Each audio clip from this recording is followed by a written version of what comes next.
Hello, everyone, and welcome back to English Fluency Hacks, the podcast designed to supercharge your English skills in the most fun way possible.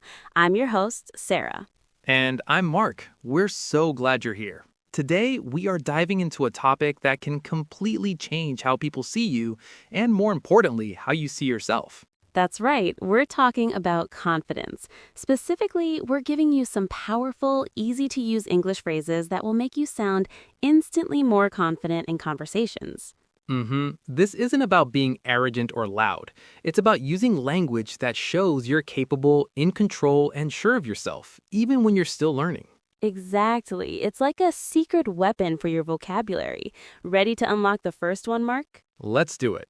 Okay, our first situation is when someone gives you a task or a responsibility. Right. A common response for learners is, okay, I will try. But try sounds a little weak, doesn't it? It suggests you might fail. Totally. It's like, I'll give it a shot, but no promises. Instead, you want to use phrases like, I'm on it, or my personal favorite, consider it done. Ooh, consider it done is very strong. It sounds like something a secret agent would say. Exactly. Time for a mini role play. Sarah, you be my very serious boss. Okay, I'm ready.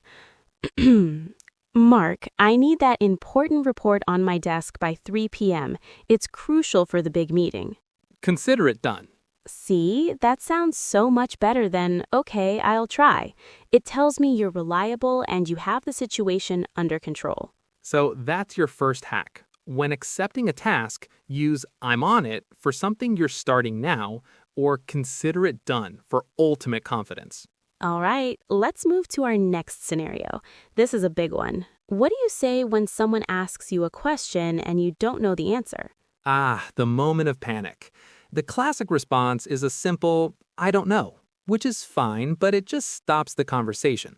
Right. A much more confident and proactive response is, that's a good question. I'll find out and get back to you.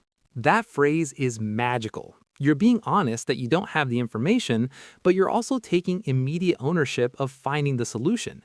It turns I don't know into an action. Totally. Let's try it. Mark, ask me a ridiculously hard question. Okay. Sarah, can you please explain the quantum mechanics behind wormhole theory? Wow, that's a good question, Mark. I'll find out and get back to you. See? You sound intelligent and resourceful, not like you're stumped. It makes you buy time and makes you look great. So remember that one. I'll find out and get back to you. Okay, confidence hack number 3 is all about sharing your opinion. Many people just repeat, I think. And it can weaken your statement. To make your opinion sound more thoughtful and well-considered, you can use phrases like, from my perspective, or the way I see it. Yes, they sound so much more sophisticated. They signal that you have actually thought about the topic from your unique viewpoint. Right. Okay, let's do a role-play debate. Topic, should all meetings be replaced with well-written emails? I say yes. A controversial topic. Okay, you go first. Okay, the way I see it, most meetings are a waste of time, and an email allows people to respond on their own schedule, which increases productivity. That's an interesting point. From my perspective, face-to-face meetings are essential for brainstorming and building team relationships that you just can't get from an email. See how that works? We're just sharing opinions, but it sounds like a structured, intelligent discussion. So level up your I think to from my perspective. Perfect. And that leads nicely into our final phrase, which is about disagreeing politely. This can be very tricky. Right. You don't want to just say, no, you're wrong. That's too aggressive. A fantastic way to disagree is to first validate the other person's point. Exactly. You can use a phrase like, I see what you're saying, however, or I take your points, but this shows you were listening before you present your different idea. It's the secret to disagreeing without starting an argument. Okay, final role play. Sarah, I'm going to make a crazy suggestion for the podcast. I'm ready for it. Sarah, I think from now on we should end every episode by singing an opera song. Wow. Okay. Mark, I see what you're saying about wanting a memorable ending for the show. However, I'm not sure our singing skills are quite at the level our listeners deserve. And that's how you do it. You were respectful, but you still clearly said no to my terrible idea. It's a brilliant tool for professional and social situations. Okay, we have time for one more bonus hack. This one is a bit more advanced, but it's incredibly powerful in a professional setting. It's all about managing expectations. Let's say your boss asks you to complete a big project by Friday. You know it's a tight deadline. Instead of just saying okay and then panicking, you can say something like, I can certainly get that done by Friday, and to ensure we meet that deadline, I'll need to prioritize it over the other tasks.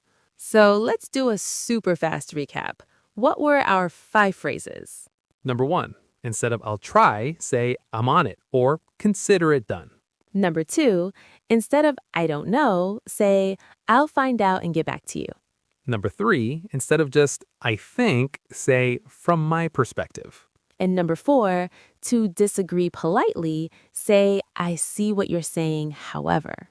And our super bonus 5th hack, manage expectations by saying, to ensure I meet that deadline, I'll need to prioritize it. Perfect. And a quick bonus tip. Your tone of voice and body language matter just as much. Say these phrases clearly, make eye contact, and stand tall. You'll not only sound confident, you'll feel it too. That brings us to the end of our show. We hope these phrases help you shine in your next English conversation. Your homework this week is to choose one, just one, and try it out. Yes. And if you enjoyed this episode and found it helpful, please take a second to subscribe to our podcast so you never miss a hack. And leaving a like, a rating, or a comment really helps our show reach more learners just like you. Let us know in the comments which of these phrases was your favorite. We read every single one. Thanks for tuning into English Fluency Hacks. Until next time, keep practicing and stay confident. Bye. Bye, everyone.